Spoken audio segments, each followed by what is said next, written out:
మహాశివరాత్రి. మహాశివరాత్రి హిందువులు ఆచరించే ఒక ముఖ్యమైన పండగ. ఇది శివ, పార్వతుల వివాహం జరిగిన రోజు. ఈ రోజు రాత్రి శివుడు తాండవం చేసే రోజు. హిందువుల క్యాలెండరులో ప్రతి నెలలో వచ్చే శివరాత్రిని మాస శివరాత్రి అంటారు.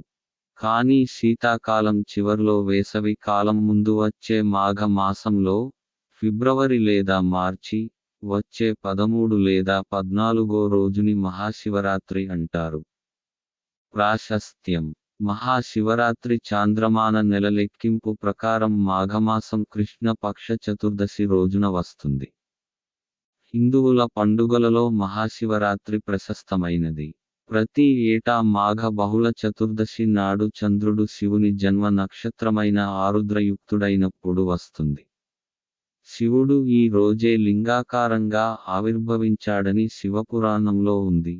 చాంద్రమాన నెల లెక్క ప్రకారం ఈ రోజు గ్రెగేరియన్ క్యాలెండర్లో ఫిబ్రవరి లేదా మార్చి నెలలో వస్తుంది. హిందువుల క్యాలెండర్ నెలలో మాఘ మాసం కృష్ణపక్ష చతుర్దశి. సంవత్సరంలో 12 శివరాత్రులలో మహాశివరాత్రి అత్యంత పవిత్రమైనదిగా భావింపబడుతుంది. బిల్వార్చన. పండుగ ప్రధానంగా బిల్వ ఆకులు శివుడికి సమర్పణల ద్వారా జరుపుకుంటారు. ఒక రోజంతా ఉపవాసం, రాత్రి అంతా జాగరణ చేశారు. ఇది శివ భక్తులకు అత్యంత పర్వదినం. ఈనాడు శివభక్తులు తెల్లవారుజామున లేచి, స్నానం చేసి, పూజలు చేసి, ఉపవాసం ఉండి రాత్రి అంతా జాగరణము చేసి మరునాడు భోజనం చేస్తారు. రాత్రంతా శివ పూజలు, అభిషేకములు, అర్చనలు, శివలీలా కథాపారాయణలు జరుపుతారు. అన్ని శివక్షేత్రాలలో ఈ ఉత్సవము గొప్పగా జరుగుతుంది. పూర్వం శ్రీశైలం క్షేత్రంలో జరిగే ఉత్సవమును పాల్కురికి సోమనాథుడు పండితారాధ్య చరిత్రములో విపులంగా వర్ణించాడు. శైవులు ధరించే భస్మము, విభూతి తయారు చేయటానికి ఈనాడు పవిత్రమైనదని భావిస్తారు.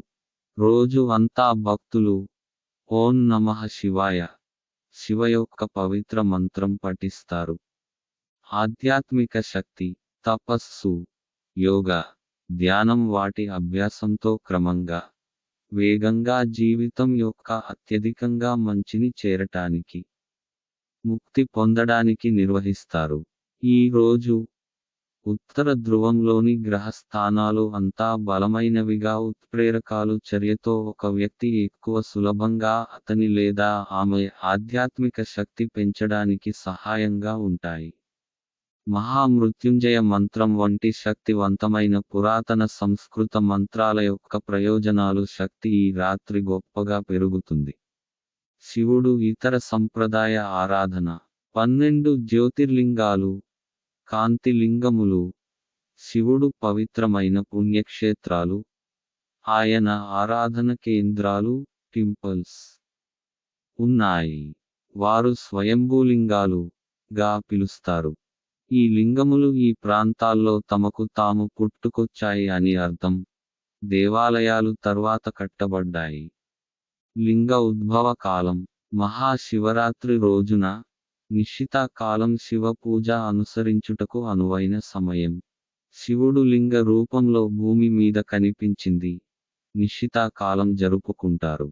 ఈ రోజున అన్ని శివాలయాలులో అత్యంత పవిత్రమైన లింగోద్భవ పూజ నిర్వహిస్తారు. మహాశివరాత్రి శివ, శక్తి యొక్క వివాహం సంబంధం ఉంది. పురాణములు ప్రకారం ఈ రోజు శివుని యొక్క ఇష్టమైనది అని సూచిస్తుంది. శివుడు కూడా తన గొప్పతనము యొక్క వెలుగును విసురుతాడు. హిందూ మతంలోని అన్ని ఇతర దేవతల మీద శివుడు తన యొక్క ఆధిపత్యాన్ని ప్రదర్శించుతాడు, చూపుతాడు. శివుడు తాండవం, విశ్వ నృత్యం చేసినప్పుడు మహాశివరాత్రి రోజున రాత్రి జరుపుకుంటారు. హాలాహలం సేవనం. సముద్ర మథనం యొక్క మరొక పురాణం ప్రకారం సముద్ర మథనం యొక్క ఉత్పత్తులలో ఒకటి అయినటువంటిది హాలాహలం ఉద్భవించింది. శివుడు ఆ హాలాహలం మొత్తం తీసుకోవడం వలన హాలాహలం యొక్క ఘోరమైన ప్రభావాల నుండి ప్రపంచం మొత్తం రక్షించడం జరిగింది. శివుడు తన యోగ అధికారాల ద్వారా తన గొంతులో హాలాహలం ఖైదు చేయుట వలన అది తన గొంతు కిందకు వెళ్ళలేదు. ఆయన మెడ ఆ కారణంగా తన గొంతు హాలాహలం ప్రభావంతో నీలంగా మారినది. ఇక మీదట ఆయన కూడా నీలకాంతుడు, నీలకంఠం లేదా నీలకంఠుడు అంటారు. ప్రళయం. మహాప్రళయ కాలంలో సర్వలోకాలు సముద్ర నీరుతో నిండి ఉన్నప్పుడు పార్వతీదేవి మహాప్రళయ అనంతరం మళ్లీ జీవశక్తిని పెంపొందించే నిమిత్తం తన భర్త శివుడు ప్రార్థించారు అని మరో కథనం. శివుడి ద్వారా తీసుకురాబడిన ప్రళయం నుండి జీవాలను, నివసిస్తున్న ఆత్మలు, రక్షించేందుకు బంగారం దుమ్ము విత్తనం వంటి కణాలులో మైనపు ముద్దలతో ఉండిపోయే విధంగా పార్వతి దేవత ప్రార్థించారు. వివాహం. దేవత పార్వతి, శివుడు వివాహం రోజు శివరాత్రిగా కూడా ఉంది. శివుడు ఇష్టమైన రోజు. భూమి యొక్క సృష్టి పూర్తి అయిన తరువాత భక్తులు, ఆచారాలు పాటించేవారు పార్వతీదేవి కృతజ్ఞతలతో ఆయన సంతోషపెట్టేందుకు శివుడును కోరారు. అందుకు శివుడు జవాబుగా, అమావాస్య 14 రాత్రి, ఫాల్గుణ నెలలో కృష్ణ పక్షంలో, తన అభిమాన రోజు అని బదులిచ్చాడు. పార్వతి, ఆమె స్నేహితులకు ఈ పదాలు పునరావృతం చేసింది. వీరిలో నుండి ఆ పదం సృష్టి అంతా వ్యాపించింది. మహాశివ రాత్రి మహాత్మ్య వృత్తాంతం శివ పురాణములోని విద్యేశ్వర సంహితలో చెప్పబడింది. గంగా యమునా సంగమ స్థానమైన ప్రయాగలో, నేటి అలహాబాదు, ఋషులు సత్రయాగం చేస్తున్న సమయంలో రోమర్షణ మహర్షి అని పేరుగాంచిన సూతమహర్షి అక్కడకు వస్తాడు. అలా వచ్చిన సూతమహర్షికి ఆ ఋషులు నమస్కరించి సర్వోత్తమమైన ఇతిహాస వృత్తాంతాన్ని చెప్పమనగా అతను తన గురువైన వేదవ్యాసుడు తనకు చెప్పిన గాథను వివరించడం ప్రారంభిస్తాడు. ఒకసారి పరాశర కుమారుడైన వ్యాస మహర్షి సరస్వతి నదీ తీరమున ధ్యానం చేస్తుంటాడు. ఆ సమయంలో సూర్యుని వలె ప్రకాశించే విమానంలో సనత్కుమారుడు వెళుతుంటాడు. దానిని గమనించిన వ్యాసుడు బ్రహ్మకుమారుడైన సనత్కుమారునకు నమస్కరించి ముక్తిని ప్రసాదించే గాథను తెలుపుమంటాడు. అప్పుడు మందర పర్వతం మీద బ్రహ్మకుమారుడైన సనత్కుమారుడు తనకు, నందికేశ్వరునికి మధ్య జరిగిన సంవాదాన్ని వ్యాసునికి చెప్పగా, వ్యాసుడు సూతునికి చెప్పిన వృత్తాంతాన్ని సత్రయాగంలో ఋషులకు చెబుతాడు. సనత్కుమారుడు నందికేశ్వరుడిని శివుని సాకారమైన మూర్తిగా, నిరాకారుడైన లింగంగా పూజించడానికి సంబంధించిన వృత్తాంతాన్ని చెప్పమంటాడు. దానికి సమాధానంగా నందికేశ్వరుడు ఈ వృత్తాంతాన్ని చెబుతాడు. బ్రహ్మ, విష్ణువుల యుద్ధం. వెళ్ళే సమయంలో మార్గమధ్యంలో కామధేనువు క్రిందకు దిగుతూను, ఒక మొగలి పువ్వు, బ్రహ్మ, విష్ణువుల సమరాన్ని చూస్తూ పరమేశ్వరుడు నవ్వినప్పుడు ఆయన జటాజూటం నుండి జారినదే ఆ మొగలి పువ్వు, క్రింద పడుతూనూ కనిపించాయి. ఆ రెంటిని చూసి బ్రహ్మ, నేను ఆది చూశాను అని అసత్యము చెప్పండి. ఆపత్కాలమందు అసత్యము చెప్పడము ధర్మసమ్మతమే అని చెప్పి కామధేనువుతోనూ, మొగలి పువ్వుతోనూ ఒడంబడిక చేసుకుంటాడు. వాటితో ఒడంబడిక చేసుకొన్న తరువాత బ్రహ్మ తిరిగి స్వస్థానానికి వచ్చి, అక్కడ డస్సి ఉన్న విష్ణువుని చూసి, తాను ఆదిని చూశానని, దానికి సాక్ష్యం కామధేనువు, మొగలి పువ్వు అని చెబుతాడు. అప్పుడు విష్ణువు ఆ మాటను నమ్మి బ్రహ్మకి షోడ్శోపచారాలతో పూజ చేస్తాడు. కాని శివుడు ఆ రెండింటిని వివరము అడుగగా, బ్రహ్మస్తంభం ఆదిని చూడడం నిజమేనని మొగలి పువ్వు చెబుతుంది. కామధేనువు మాత్రం నిజమేనని తల ఊపి, నిజం కాదని తోకను అడ్డంగా ఊపింది. జరిగిన మోసాన్ని తెలుసుకున్న శివుడు కోపోద్రిక్తుడైనాడు. మోసము చేసిన బ్రహ్మను శిక్షించడం కోసం శివుడు అగ్నిలింగ స్వరూపం నుండి సాకారమైన శివుడిగా ప్రత్యక్షం అవుతాడు. అది చూసిన విష్ణువు, బ్రహ్మ సాకారుడైన శివునకు నమస్కరిస్తారు. శివుడు విష్ణువు సత్యవాక్యానికి సంతసించి ఇక నుండి తనతో సమానమైన పూజా కైంకర్యాలు విష్ణువు అందుకుంటాడని, విష్ణువుకి ప్రత్యేకంగా క్షేత్రాలు ఉంటాయని ఆశీర్వదిస్తాడు. బ్రహ్మకు శిక్ష.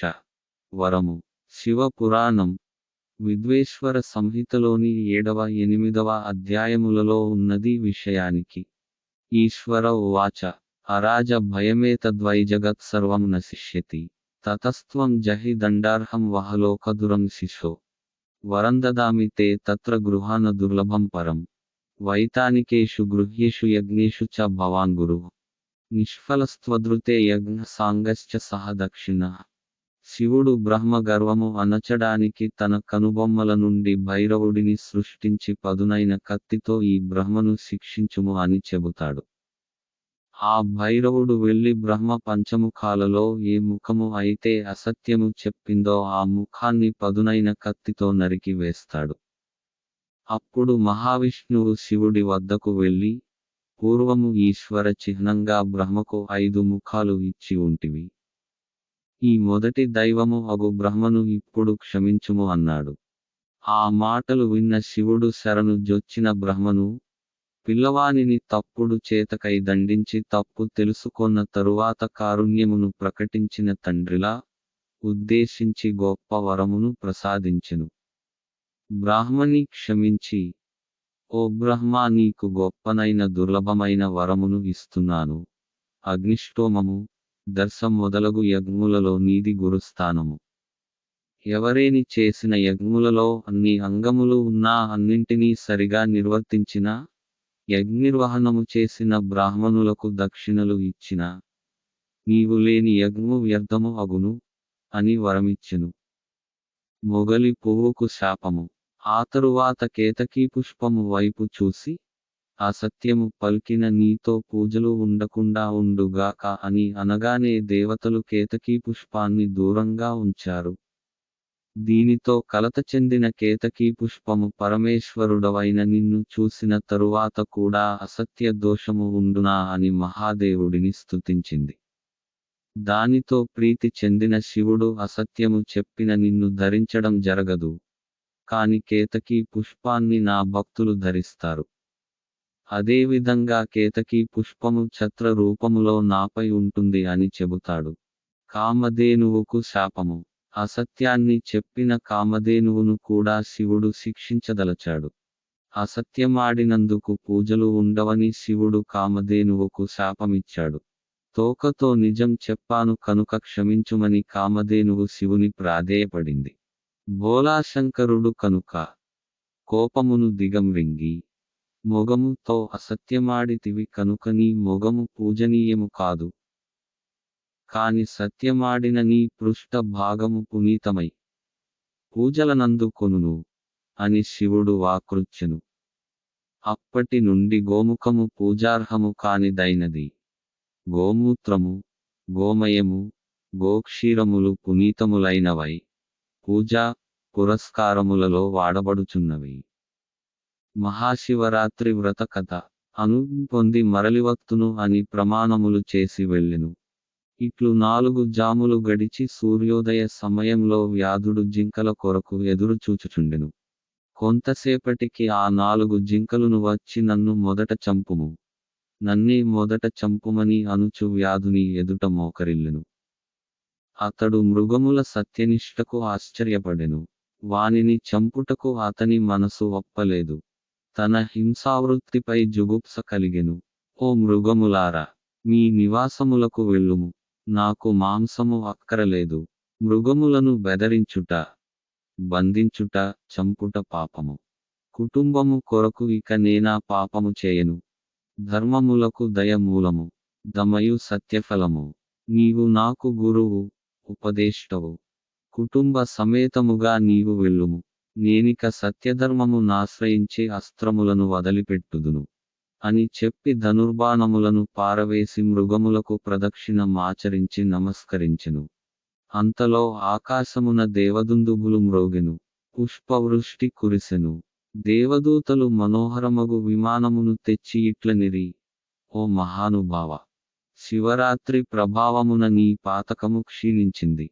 ఉపవాసము జాగరమును జరిపితివి తెలియకయే యామమునను పూజించితివి నీవెక్కినది బిల్వవృక్షము దాని క్రింద స్వయంభూలింగమొకటి గుబురులో మరుగుపడియున్నది నీవు తెలియకయే బిల్వపత్రముల త్రుంచివేసి శివలింగాన్ని పూజించితివి సశరీరముగా స్వర్గమునకు వెళ్ళుము మృగరాజ నీవు సకుటుంబముగా నక్షత్రపదము పొందుము ఈ కథ వినిపించిన పిదప పరమేశ్వరుడు పార్వతితో నిట్లనెను దేవి ఆ మృగకుటుంబమే ఆకాశమున కనిపించు మృగశిర నక్షత్రము 3 నక్షత్రములలో ముందున్న 2 జింక పిల్లలు వెనుకనున్న మూడవది మృగి ఈ మూడింటిని మృగశీర్షం అందురు వాని వెనుక నుండు నక్షత్రములలో ఉజ్వలమైనది లుబ్ధక నక్షత్రము శివరాత్రి పూజా విధానాలు ఆ తరువాత బ్రహ్మ విష్ణువు ఆదిగా గల దేవతలు శివుడిని ధూపదీపాలతో అర్చించారు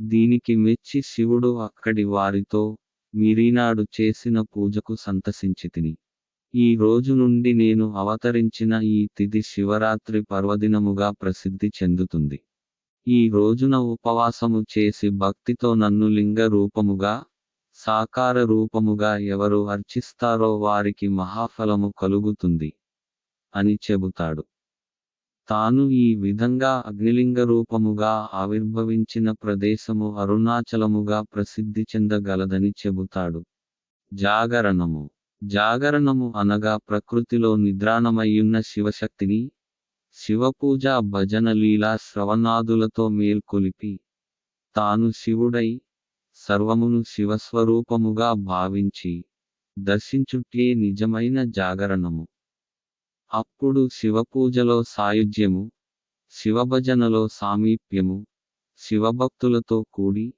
శివ విషయములు ప్రసంగించుటలో సలోక్యము శివధ్యానములో సారూప్యము సిద్ధించునని ఆదిశంకరాచార్యులు మాట ప్రత్యక్ష సత్యమగును ఈ నాలుగింటిని శివరాత్రి నాడు ప్రత్యక్షముగా సాధించుటే శివరాత్రి జాగరణము జాగరణ దినమున ఉపవాసము ఉంటారు ఈ జాగరణ సమయంలో తామున్న గృహ ఆవరణలోనో తమ స్వంత పంటపొలాల్లోనో అక్కడి మట్టితో అక్కడే శివలింగాన్ని తయారు చేస్తూ జాముకొక శివలింగం తయారు చేసి పూజిస్తారు శుభం ఓం నమః శివాయ రుద్రాభిషేకం వేదాలలో నుండి ప్రత్యేకమైన మంత్రాలను రుద్ర సూక్తంగా పండితులచే పఠించబడుతుంది దీనిని శివలింగానికి ప్రాతకాలంలో పవిత్ర స్నానం చేయిస్తారు దీనినే రుద్రాభిషేకం అంటారు శివలింగంతో బాటు గండకీ నదిలో మాత్రమే లభించే సాలిగ్రామం కూడా పూజలందుకుంటుంది దీని ద్వారా మనసులోని మలినాల్ని తొలగించుకోవడమే ఇందులోని పరమార్థం పంచాక్షరి మంత్రం శివస్తోత్రాలలో అత్యుత్తమమైనది ఈ మంత్రంలోని పంచ అనగా 5 అక్షరాలు న మా శి వా య ఓం నమః శివాయ నిరంతరం భక్తితో ఈనాడు పఠిస్తే శివసాయుజ్యం ప్రాప్తిస్తుంది మహామృత్యుంజయ మంత్రం ఋగ్వేదంలోని ఒక మంత్రము దీనినే త్రయంబక మంత్రము రుద్ర మంత్రము మృత సంజీవని మంత్రము అని కూడా అంటారు ఇదే మంత్రం యజుర్వేదంలో కూడా ఉంది ఈ మంత్రాన్ని మృత్యుభయం పోగొట్టుకోవడానికి మోక్షం కొరకు జపిస్తారు ఓం త్రయంబకం యజామహే సుగంధిం పుష్టి వర్ధనం ఊర్వారుకమివ బంధనాత్ మృత్యోర్ముక్షీయ మామృతాత్ శివసహస్రనామ స్తోత్రములోని 1000 నామాలు శివుని గొప్పదనాన్ని వివరిస్తాయి కొన్ని ప్రముఖ శివాలయాలు 12 జ్యోతిర్లింగాలు పంచారామాలు పంచభూత క్షేత్రాలు ఏకాంబరేశ్వర దేవాలయం కంచి వారణాసి శ్రీశైలం శ్రీకాళహస్తి సోమనాథ్ రామేశ్వరం ద్రాక్షారామం పశుపతినాథ్ దేవాలయం నేపాల్ యమేశ్వరాలయం భువనేశ్వర్ బ్రహ్మేశ్వర దేవాలయం భువనేశ్వర్ ముక్తీశ్వరలింగం కాళేశ్వరలింగం కాళేశ్వరం అగస్త్యేశ్వరాలయాలు కొలకలూరు నందివెలుగు ఈమని ముఖలింగేశ్వరాలయం ముఖలింగం శ్రీ రాజరాజేశ్వర స్వామి దేవస్థానం వేములవాడ. నటరాజ దేవాలయం చిదంబరం. పరశురామేశ్వరాలయం గుడిమల్లం. రామలింగేశ్వర స్వామి దేవాలయం కీసర. సిద్ధేశ్వరాలయం హేమావతి. పుణ్యగిరి. పంచముఖేశ్వరాలయం సాలూరు. చతుర్ముఖ బ్రహ్మలింగేశ్వరాలయం చేబ్రోలు. నాగలాపురం. కపోతేశ్వరాలయం చేజర్ల. కపోతేశ్వరాలయం కడలి. వ్యాఘ్రేశ్వర స్వామి వ్యాఘ్రేశ్వరం. నీలకంఠేశ్వర స్వామి దేవాలయం నారాయణపురం. గోకర్ణేశ్వర ఆలయం గోకర్ణమఠం. 5 దేముళ్ళ గుడి మునంగి. వాసీశ్వర స్వామి ఆలయం తిరుప్పొచ్చూరు. ఉమారుద్ర కోటేశ్వర స్వామి దేవాలయం గుడి వీధి శ్రీకాకుళం. సంగమేశ్వర స్వామి దేవాలయం సంగం. బ్రహ్మలింగేశ్వర స్వామి దేవాలయం పెదవుప్పలం. చొప్పదండి. బాలకోటేశ్వర స్వామి దేవస్థానం గోవాడ. శివపురి దేవాలయం నాగోలు. ఐరావతేశ్వర దేవాలయం కుంభకోణం. అర్చనా సంప్రదాయాలు ఉత్సవాలు. అన్ని శివాలయాలలో బ్రహ్మ ముహూర్తంలో రుద్రాభిషేకం సంప్రోక్షణ కార్యక్రమం జరుగుతుంది. సోమవారం రోజు ఇది విశేషంగా భక్తుల్ని ఆకర్షిస్తుంది. ప్రతి ఏటా మాఘ బహుళ చతుర్దశి నాడు చంద్రుడు శివుని జన్మ నక్షత్రమైన ఆరుద్రయుక్తుడైనప్పుడు వస్తుంది. ఇది శివ భక్తులకు అత్యంత పర్వదినం. శివుడు ఈ రోజే లింగాకారంగా ఆవిర్భవించాడని శివ పురాణంలో ఉంది. ప్రతి శివాలయంలో ఈ శివరాత్రి అతి ముఖ్యమైన పర్వదినం. ఆ రోజు ముఖ్యంగా లింగోద్భవ సమయంలో ప్రత్యేక పూజలు నిర్వహిస్తారు. పరివార దేవతలు. సాధారణంగా శివాలయం గర్భగుడిలో ప్రధాన మూర్తి లింగాకారంలో ప్రతిష్ఠింపబడుతుంది. గర్భగుడికి ఎదురుగా నంది విగ్రహం ఉంటుంది. నంది కొమ్ములపై తమ వీళ్ళు ఉంచి దాని ద్వారా దైవదర్శనం చేసుకోవడం శృంగ దర్శనం కొన్ని ప్రాంతాల్లో ఆచారం. వినాయకుడు సుబ్రహ్మణ్యేశ్వర స్వామి విగ్రహాలు కూడా ప్రతిష్ఠిస్తారు. అమ్మవారిగా పార్వతీదేవికి మరొక గుడి లేదా గది ఉండడం కద్దు. అమ్మవారి మూర్తికి ఎదురుగా సింహం విగ్రహం ఉంటుంది. చాలా శివాలయాలలో క్షేత్రపాలకునిగా విష్ణువు రూపాన్ని ప్రతిష్ఠిస్తారు. వివిధ శైవ గాథలు, వివిధ లింగాలు, ప్రమదగణాలు, నాయనార్లు వంటి వారి విగ్రహాలు ఆలయశిల్పాలలో ఉండడం జరుగుతుంది. అనేక శివాలయాలలో కనిపించే మరొక ముఖ్య అంశం నవగ్రహ సన్నిధి. 12 జ్యోతిర్లింగాలు. శైవులు శివుణ్ణి మూర్తి రూపంలో, లింగరూపంలోనూ పూజిస్తారు. కానీ లింగ రూపమే అందులో ప్రధానమైందిగా భావిస్తారు. ప్రతి లింగంలో శివుని జ్యోతి స్వరూపం వెలుగుతుంటుందని శైవుల నమ్మకం. అయితే వీటిలో 12 జ్యోతిర్లింగాలు అని పిలువబడే 12 లింగాలు అత్యంత ముఖ్యమైనవిగా అనాది నుండి భావిస్తున్నారు. అవి రామనాథస్వామి లింగం రామేశ్వరం, శ్రీశైల క్షేత్రం, మల్లికార్జున లింగం శ్రీశైలం, భీమశంకర లింగం భీమాశంకరం, కృష్ణేశ్వర జ్యోతిర్లింగం ఎల్లోరా గుహలు, త్రయంబకేశ్వర లింగం త్రయంబకేశ్వరాలయం త్రయంబకేశ్వర్ నాసిక్, సోమనాథ లింగం సోమనాథ్, నాగేశ్వర లింగం దారుకావనం ద్వారక, ఓంకారేశ్వర అమలేశ్వర లింగాలు ఓంకార క్షేత్రం, మహాకాళ లింగం ఉజ్జయిని, వైద్యనాథ జ్యోతిర్లింగం చితాభూమి దేవఘర్, విశ్వేశ్వర లింగం వారణాసి, కేదార్నాథ ఆలయం. జ్యోతిర్లింగ స్తోత్రం. ఈ జ్యోతిర్లింగ స్తోత్రాన్ని నిత్యం పఠించిన వారికి 7 జన్మలలో చేసిన పాపాలన్నీ హరించుకుపోతాయని భక్తుల నమ్మకం. సౌరాష్ట్రే సోమనాథం చ శ్రీశైలే మల్లికార్జునం, ఉజ్జయిన్యాం మహాకాళం, ఓంకారమమరేశ్వరం, ప్రజ్వాల్యాం వైద్యనాథం చ డాకిన్యాం భీమశంకరం, సేతుబందేతు రామేశం నాగేశం దారుకావనే, వారాణస్యాం తు విశ్వేశం త్రయంబకం గౌతమీ తటే, హిమాలయేతు కేదారం గృహ్ణేశం చ శివాలయే ఏతాని జ్యోతిర్లింగాని సాయం ప్రాతః పఠే నరః సప్త జన్మకృతం పాపం స్మరణేన వినశ్యతి. జ్యోతిర్లింగాలు: సోమనాథుడు, విరవల్ రేవు, ప్రభాస్ పటాన్, సౌరాష్ట్ర, కతియవార్, గుజరాత్. దీనిని ప్రభాస్ క్షేత్రం అంటారు.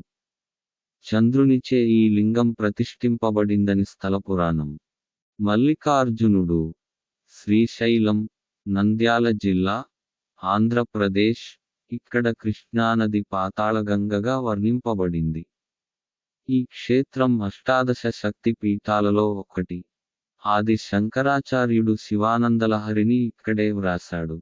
ఇక్కడ అమ్మవారు భ్రమరాంబాదేవి. మహాకాళుడు: అవంతి, ఉజ్జయిని, మధ్యప్రదేశ్, క్షిప్రానది ఒడ్డున ఉంది. ఈ నగరంలో 7 సాగర తీర్థాలు, 28 తీర్థాలు, 84 సిద్ధలింగాలు, 30 శివలింగాలు, అష్టభైరవులు, ఏకాదశరుద్రులు, వందలాది దేవతా మందిరాలు, జలకుండం ఉన్నాయి. ఓంకారేశ్వరుడు: అమలేశ్వరుడు, మామలేశ్వరం, మధ్యప్రదేశ్, నర్మదా, రేవా నదీతీరాన వెలసింది. ఇక్కడ ఒకే లింగం 2 భాగాలుగా ఉండి 2 పేర్లతో పూజింపబడుతుంది. అమ్మవారు అన్నపూర్ణ. వైద్యనాథుడు: అమృతేశ్వరుడు, పర్లి, కాంతిపూర్, దేవఘర్, బీహార్. బ్రహ్మ, వేణు, సరస్వతి నదుల సమీపంలో ఉంది. సహ్యాద్రి కొండల అంచునుంది.